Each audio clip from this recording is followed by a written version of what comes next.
السلام علیکم ورحمۃ اللہ وبرکاتہ۔ آج ہم بات کریں گے ایک ایسی عظیم ہستی کی جنہیں المومنین کہا جاتا ہے۔ جی ہاں، ہم بات کر رہے ہیں حضرت خدیجہ رضی اللہ عنہا کی۔ حضرت خدیجہ رضی اللہ عنہا اسلام قبول کرنے والی سب سے پہلی خاتون تھی۔ اپنے نبی کریم صلی اللہ علیہ وسلم پر اس وقت ایمان لایا جب پورا مکہ آپ کا دشمن بن چکا تھا۔ آپ کا دل، زبان، مال اور ہر چیز رسول اللہ صلی اللہ علیہ وسلم کے ساتھ تھی۔ آپ کا تعلق قریش کے ایک معزز اور مالدار خاندان سے تھا۔ آپ ایک کامیاب تاجرہ تھیں اور بہت ہی سلیقہ شعار اور باوقار خاتون تھیں۔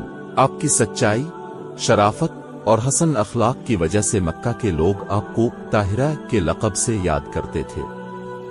جب آپ نے رسول اللہ صلی اللہ علیہ وسلم سے نکاح کیا تو اس وقت نبی کریم کی عمر 25 سال تھی اور آپ کی عمر 40 سال۔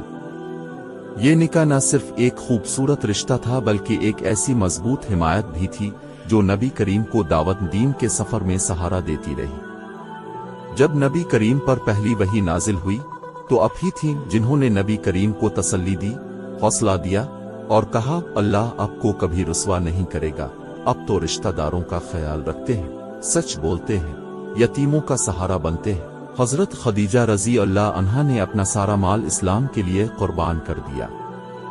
شیب ابی طالب کی سختیوں میں بھی اب نبی کریم صلی اللہ علیہ وسلم کے ساتھ رہی، بھوک، پیاس، تکلیف سب برداشت کی، لیکن دین اسلام سے پیچھے نہ ہٹی۔